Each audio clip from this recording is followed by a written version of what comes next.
కీర్తనల గ్రంథము 48వ అధ్యాయము.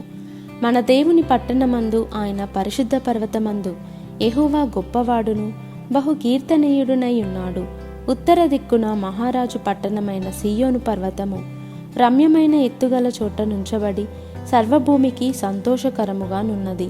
దాని నగరులలో దేవుడు ఆశ్రయముగా ప్రత్యక్షమగుచున్నాడు. రాజులు కూడిరి, వారు ఏకముగా కూడివచ్చిరి.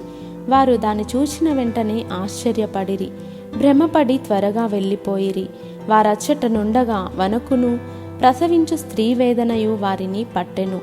తూర్పు గాలిని లేపి తర్షీషు ఓడలను నీవు పగలగొట్టుచున్నావు.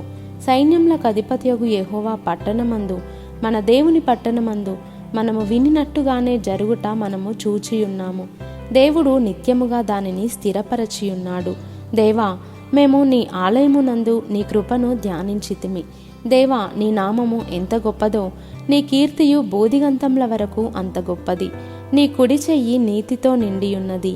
నీ న్యాయ విధులను బట్టి సీయోను పర్వతము సంతోషించునుగాక, యూదా కుమార్తెలు ఆనందించుదురుగాక.